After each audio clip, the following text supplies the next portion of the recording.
नमस्कार, मी संतोष कुमार आणि आपण घेणार आहोत मलकापूर आणि पन्हाळा नगर परिषदेच्या निकालाचा आढावा। 2 डिसेंबरला मतदान झालं आणि 18 दिवस उत्कंठा सगळ्याला पोहोचली होती की मलकापूर नगर परिषदेवर नेतृत्व कोणाचं सिद्ध होणार आणि कोणाची सत्ता येणार। या ठिकाणी जनसुराज शक्ती पक्ष, भाजप आणि राष्ट्रीय दलित महासंघ याच्या माध्यमातून आमदार विनय कोरे यांच्या विरोधात शिवसेना, उभाटा गट, राष्ट्रवादी, आईदादा पवार गट आणि शेतकरी कामगार पक्ष यांच्या वतीनं माजी आमदार सत्यजित पाटील सुरवकर, जिल्हा बँके संचालक रणवीरसिंह गायकवाड आणि उदय साखर चेअरमन मानसिंह गायकवाड अशी युती या ठिकाणी निर्माण झाली होती। स्थानिक पातळीवर असणाऱ्या गटबांधणीमुळे आणि उमेदवारांची रस्सीखेच असल्यामुळे सुरुवातीपासूनच मलकापूर नगर परिषद निवडणुकीकडे सर्वांचंच लक्ष लागून राहिलं होतं। मुळातच मलकापूर नगर परिषदेचं नगराध्यक्ष पदाचं आरक्षण हे सर्वसाधारण महिला गटासाठी पडलं आणि तिथूनच उमेदवारीची त्या ठिकाणी रस्सीखेच सुरू झाली। सुरुवातीच्या काळात निवडणुकीसाठी बरीच चढाओढ झाली।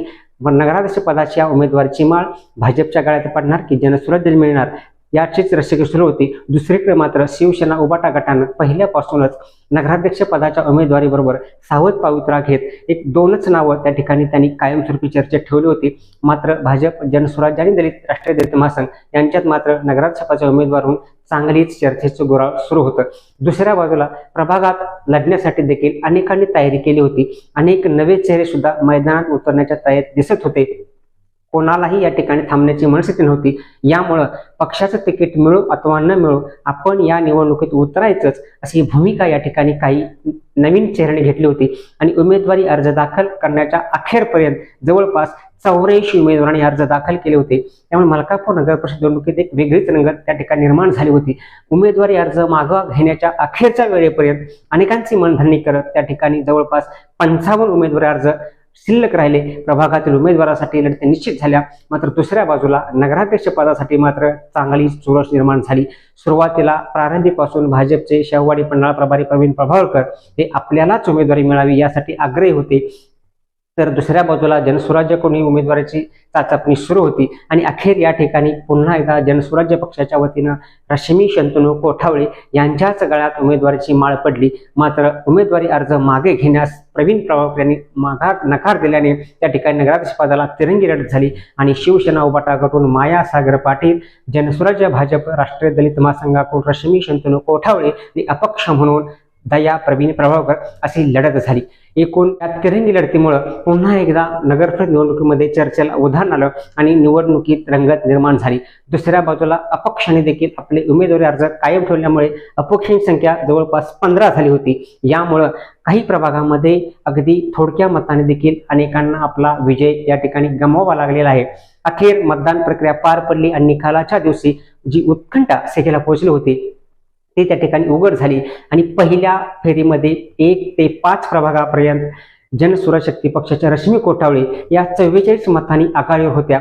मात्र नंतर 6 ते 10 फेरी अखेर त्यांचं लीड वाढत गेलं आणि अखेर 485 मतांनी त्यांनी आपला विजय साकार केला। दुसऱ्या बाजूला प्रभागातील देखील त्या ठिकाणी काही ठिकाणी निर्णायक लढती झाल्या होत्या।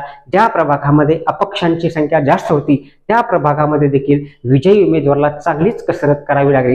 काही ठिकाणी अवघ्या काही मतांनी काही उमेदवारांना त्या ठिकाणी आपला विजय साकारावा लागला, तर काही ठिकाणी चांगल्या फरकाने या ठिकाणी उमेदवार विजयी झाले।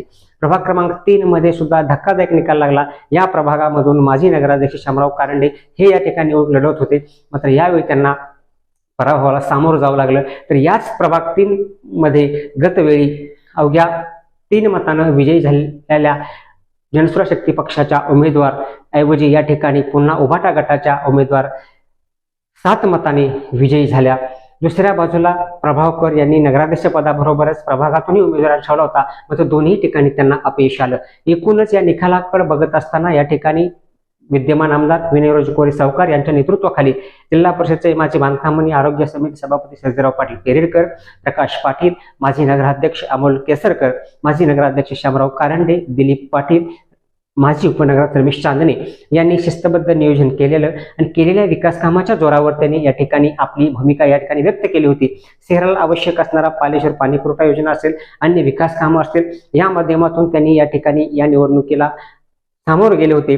दरम्यान आमदार विनय कोरे यांनी देखील सांगता समारंभ प्रचार सभेत सुद्धा या शहराचे एक भौगोलिक रूप देण्यासाठी देखील आव्हान असेल, विकासाची दिलेली दिशा असेल, या सर्व बाबीचा देखील थोडाफार परिणाम या निवडणुकीवर दिसून आला. दुसऱ्या बाजूला मात्र माजी आमदार सत्यजित पाटील सरोडकर, जिल्हा बँके संचालक रणवीर सिंह गायकवाड आणि उदय साखरचे मानसिंह गायकवाड यांनी सावध पवित्रा घेत अतिशय शांतपणे गोपनीय पद्धतीने त्यांनी आपली प्रचार यात्रा गतिमान केली होती. कोणतेही शक्ती प्रदर्शन न करता त्यांनी आपली असणारी मोर्चेबंदी ही कायम सुरू ठेवली होती. मात्र एकूणच सर्व शहरवासियांची असणाऱ्या मनातली भावना असेल, शहराच्या विकासाची असणारी भूमिका असेल, आता सारासार विचार करून पुन्हा एकदा या ठिकाणी जनसुराज शक्ती पक्षाचे नेते विनयराजे कोरे सावकार यांच्या नेतृत्वावर एकदा पुन्हा शिक्कामोर्तब झालं आणि पुन्हा एकदा मलकापूर शहरामध्ये जनसुराजीचा झेंडा फडकला. दुसऱ्या बाजूला पण याच मतदारसंघातील पन्हाळा नगर परिषदेवर देखील आमदार विनयराजे कोरे सावकार यांच्याच नेतृत्वाखाली पुन्हा एकदा सत्ता स्थापन झाली. गत पंचवार्षिक निवडणूक पन्हाळा नगर परिषद बिनविरोध झाली होती. यावेळी देखील बिनविरोधची चर्चा सुरू होती. मात्र विरोधी गटाची असणारी चर्चा आणि सत्ताधाऱ्यांची चर्चा यामध्ये कुठेतरी जागावर मागणी होऊन मागपुढे होत होतं. मात्र अखेर त्या ठिकाणी कशा तरी 4 जागा बिनविरोध झाल्या. मात्र उर्वरित 16 जागांसाठी त्या ठिकाणी निवडणूक लागली आणि यामध्ये पुन्हा एकदा जनसुराज शक्ती पक्षाच्या उमेदवार नगराध्यक्षपदी निवडून आल्या. एकूणच 2 नगर परिषदेमध्ये मलकापूर पन्हाळा नगर परिषदेमध्ये आमदार विनयराजे कोरे सावकार यांनी आपली एक हाती सत्ता या ठिकाणी निर्माण केली आहे. आज राज्यात महायुतीचे घटक पक्ष म्हणून जनसुराज शक्ती पक्ष काम करत आहे. त्यांच्यासोबत भारतीय जनता पार्टी, शिवसेना, शिंदे गट याबरोबरच अन्य मित्र राष्ट्रवादीचे अजित पवार दादा गट हा एकत्र काम करत आहेत. मात्र मलकापूर नगर परिषद निवडणुकीच्या वेळी जनसुराज्य सोबत भाजप आणि राष्ट्रीय दलित महासंघ राहिला, तर अजित पवार गट हा मात्र माजी आमदार सत्यजित पाटील सरोडकर यांच्या सोबत राहिला. कारण तालुक्याच्या राजकारणात गेल्या काही वर्षापासून माजी आमदार सत्यजित पाटील सरोडकर आणि मानसिंगराव गायकवाड यांची युती एकत्र आहे. तर दुसऱ्या बाजूला आमदार विनय कोरे यांच्यासोबत गोकुळचे संचालक कर्णसिंह गायकवाड यांची युती आहे. या मलकापूर नगर परिषदेच्या आणि पन्हाळा नगर परिषदेच्या निवडणुकीच्या निकालावरून येणाऱ्या जिल्हा परिषद पंचायत समितीच्या निवडणुकीला देखील आता एक वेगळं विशेष महत्त्व प्राप्त झालं आहे. तर एकूण येणाऱ्या या निवडणुकामध्ये आजच्या या निकालाचे कमी अधिक पडसाद त्या ठिकाणी उमटणार असल्याचं दिसत आहे. आणि पुन्हा एकदा या मतदारसंघावर, या नगर परिषदेवर मलकापूर असेल, पन्हाळा असेल, आमदार विनयराजे कोरे सावकार यांनी आपलं नेतृत्व सिद्ध केलं आहे.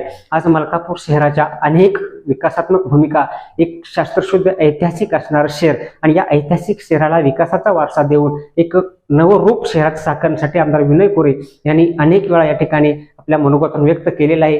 कोट्यावधी रुपयाचा निधी त्यांनी या ठिकाणी उपलब्ध करून दिला आहे आणि पुन्हा एकदा त्याच माध्यमातून त्यांनी या ठिकाणी या शहराचा विकास साधण्याच्या दृष्टिकोनातून एक टाकलेलं पाऊल या निकालाच्या निमित्तानं पुन्हा एकदा दिसून येत आहे.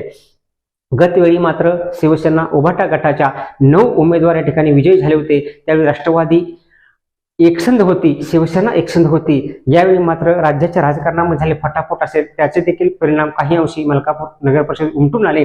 आणि यावेळी उभाटा गटाचे, शिवसेना उद्धव बाळासाहेब ठाकरे गटाचे 7 नगरसेवक त्या ठिकाणी निवडून आले आहेत. मात्र राष्ट्रवादी अजित पवार गटाचा एकही उमेदवार या ठिकाणी निवडून आले नाहीत. दुसऱ्या बाजूला भाजपचे 6 उमेदवार या ठिकाणी निवडून लढले होते. मात्र या ठिकाणी केवळ एकच उमेदवार महेश कोठावळे हे या ठिकाणी निवडून आलेत. दुसऱ्या बाजूला जवळपास 15 अपक्ष उमेदवारांनी आपलं नशीब आजमावण्याचा प्रयत्न केला होता. मात्र या सगळ्यामध्ये केवळ एकच प्रभाग क्रमांक 10 मधून रविराज नानासो कोकरे देसाई हे अपक्ष एकमेव उमेदवार विजयी झाले. दुसरं या ठिकाणी एक विशेष निकालावर लक्षात येतं की या सभागृहामध्ये जवळपास 14 नवीन चेहऱ्यांनी या ठिकाणी प्रवेश केलेला आहे आणि अवघ्या 5-6 प्रस्थापित चेहरे या ठिकाणी पुन्हा सभागृहात आले आहेत. त्यामुळं या शहराच्या भौगोलिक विकासासाठी, या शहराच्या सर्वांगीण विकासासाठी पुन्हा एकदा एक जबाबदारी म्हणून या 14 नव्या चेहऱ्याबरोबरच जुन्या असणाऱ्या 6 चेहऱ्यांच्या सोबतच नगराध्यक्ष पदाच्या उमेदवार यांना एक आव्हान म्हणून या ठिकाणी पाहावं लागणार आहे.